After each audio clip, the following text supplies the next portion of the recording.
प्रसूती दरम्यान इपिझॉटॉमी दिली असेल तर कोणती बरं काळजी घ्यावी? तर त्यात काही महत्त्वाच्या बाबी आहेत.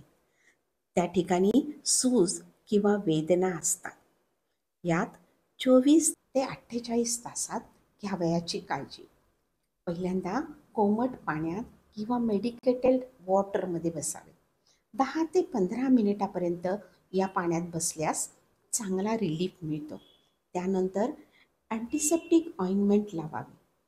मेडिसिन वेळेवर लावणे. झोपताना किंवा बसताना मऊ गादीचा वापर करावा किंवा डोनट पिलोचा वापर बसण्यासाठी करावा. दुसरा मुद्दा म्हणजे त्या भागाची स्वच्छता ठेवावी. टाके घातलेल्या भागात कोमट पाण्याने स्वच्छ करावे. आफ्टर मोशन क्लिनिंग वरून खाली करावे, खालून वर आणू नये.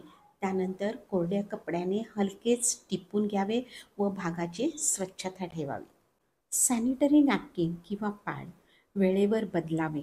दर 3 ते 4 तासांनी पॅड बदलावे आणि पॅड चेंज करण्यापूर्वी हात स्वच्छ धुवून घ्यावे. आराम व योग्य हालचाली.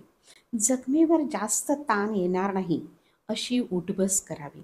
शिंकताना खोकताना टाक्यावर ताण पडू देऊ नये, त्यासाठी हलकासा हात ठेवावा.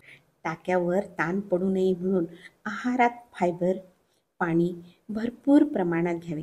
तसेच ताजी फळं, भाज्या यांचा समावेश करावा. तर अशाच माहितीसह पुन्हा भेटतोय एक पाऊल आरोग्याकडे.